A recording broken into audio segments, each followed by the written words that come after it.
হয়তো যারা রয়েছে পেডিস্ট্রিয়ান তারা আহত হবে। এই যে ডিসিশনটা, এই ডিসিশনটাও নেবে কি করে?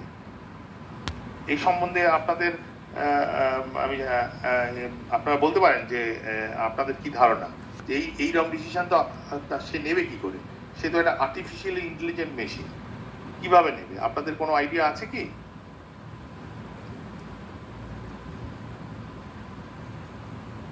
আচ্ছা, আমি আর সময় নষ্ট না করে আমি নিজেই বলছি আপনাদেরকে। সেটা হচ্ছে যে এই হ্যাঁ, যে আমরা প্রচুর ডেটা, এই জন্য এই মেশিন লার্নিং এ আমরা প্রচুর ডেটা আর কি ইনপুট করছি। কিভাবে? সারা বিশ্বে এরকম টুল দেওয়া হয়েছে, সারা বিশ্বে এই টুলগুলো ওয়েবসাইটে অ্যাভেলেবেল আছে।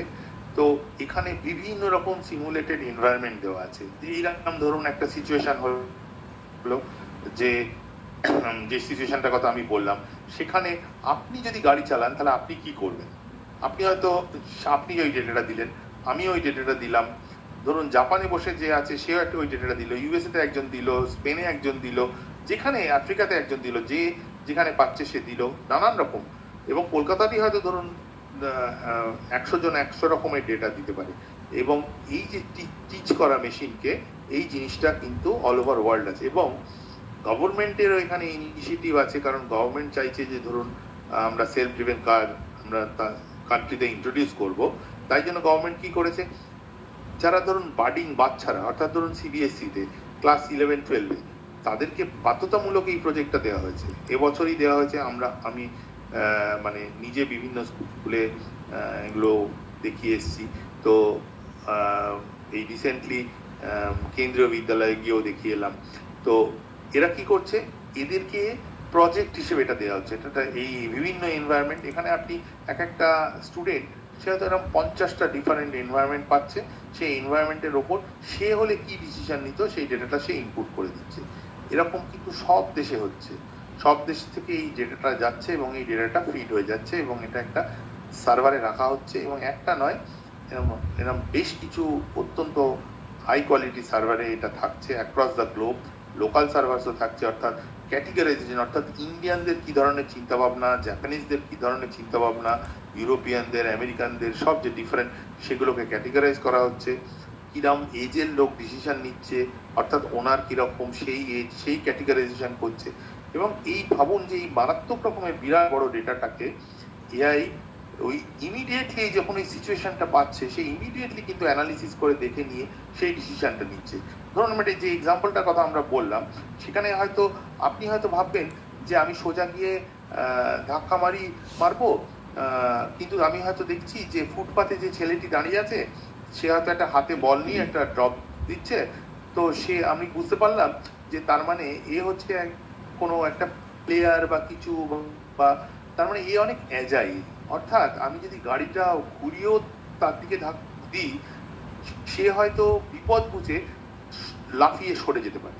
কিন্তু যদি আমি সোজা গিয়ে একজন বৃদ্ধ ভদ্রলোক হাঁটছেন তাকে কি ধাক্কা মারি, তিনি কিন্তু সরতেই পারবেন। অথবা হয়তো একজন ভদ্রমহিলা প্যারাম্বুলেটারে একটা বাচ্চা নিয়ে যাচ্ছে, তাকে যদি আমি করি ধাক্কা মারি, তিনি হয়তো বাঁচতেই পারবেন না।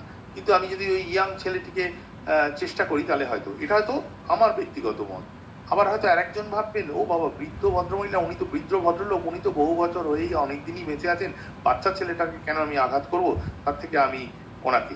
এই যে ডিফারেন্ট চিন্তা ধারণাটা, এই ইনপুটগুলো যেমন সাধারণ মানুষ প্রত্যেকটা ড্রাইভার আলাদাভাবে নেয়, তো সেই ইনপুটগুলো আমরা সিস্টেমের মধ্যে ঢুকিয়ে দিচ্ছি। এবার ওই সিস্টেম ওখান থেকে অ্যানালাইজ করে দেখবে এবং সে দেখবে যে ওনার অফ দ্য কার তার ক্যাটেগরিটা কিরকম। সে যদি দেখে যে আমার ওনার হচ্ছে একটা 20 বছরের একটা বা 18 বছরের থেকে 20 বছরের একটা ইয়াং ছেলে বা মেয়ে, সে হয়তো ওই অ্যানাউন্স করবে যে শোনো আমার ব্রেক ফেল করে গেছে, তুমি কিন্তু ইমিডিয়েটলি সিট বেল্ট নিয়ে চেপে বসে থাকো, আমি কিন্তু ক্র্যাশ করতে চলেছি। হ্যাঁ, অথবা সে তখন হয়তো একরকম ডিসিশন নেবে। কিন্তু সেখানে যদি একজন 70 বছরের বৃদ্ধ বা বৃদ্ধা বা 50-60 বছরের একজন মাঝবয়সী লোক থাকে, তাহলে তার ডিসিশনটা অন্যরকম হবে।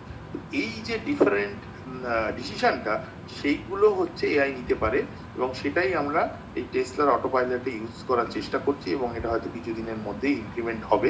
এখনো এটা ডেটা গ্যাদারিং তেই মেনলি রয়েছে, কিছু কিছু পাইলট ইউজ হচ্ছে, ইউএসএ তে অনেকটাই ইউজ হচ্ছে।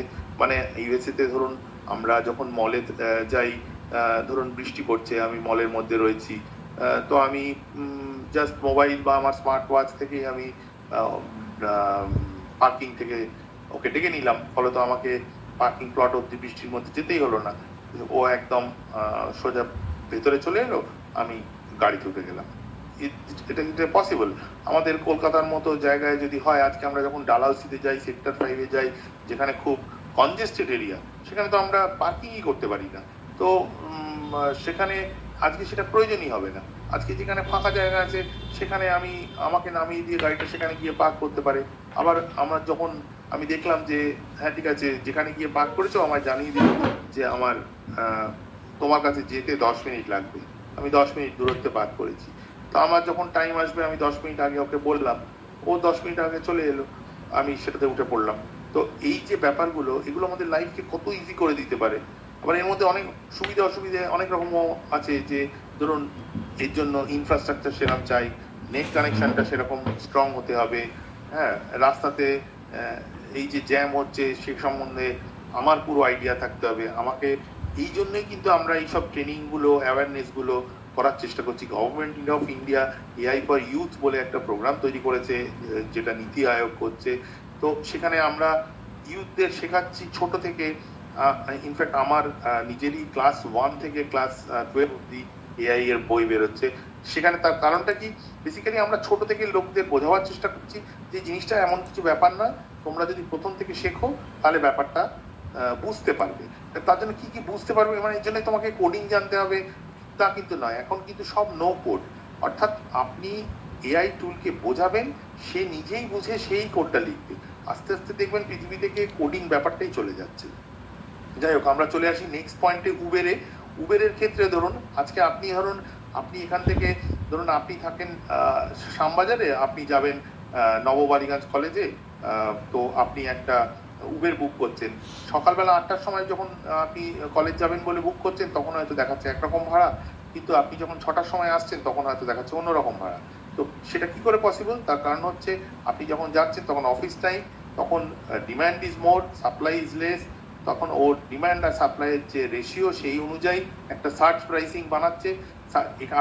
আপনি জানেন Uber is basically A platform. ওখানে কিন্তু মানে কেউ গাড়ি দিচ্ছে আর ইটস এ মার্কেট প্লেস, কেউ গাড়ি দিচ্ছে আর কেউ গাড়ি নিচ্ছে, ইটস এ মার্কেট প্লেস। সেখানে তার পেছনে একটা আর্টিফিশিয়ালি ইন্টেলিজেন্ট সিস্টেম আমরা বানিয়েছি। সেটা কি করছে, সেটা বেসিক্যালি দেখছে, ডিমান্ড সাপ্লাই ক্যালকুলেট করছে, করে তার রেশিও বার করছে, সেইটাই মাল্টিপ্লাই করে ওয়েটস দিয়ে আপনাকে একটা ভাড়া দেখাচ্ছে। তাই সকালের ভাড়া অন্যরকম হতে পারে, বিকেলের ভাড়া অন্যরকম হতে পারে। এছাড়া ধরুন আপনি দেখছেন যে আপনি এয়ারপোর্ট থেকে ফিরছেন, তখন আপনি দেখলেন যে ভাড়াটা বেশি, কিন্তু আপনি হয়তো ওইটাই যদি এয়ারপোর্টের আগের স্টপেজ থেকে বুক করেন, তাহলে হয়তো দেখবেন যে ভাড়াটা হয়তো কম। তো সেটার কারণটা কি, যে ধরুন জিও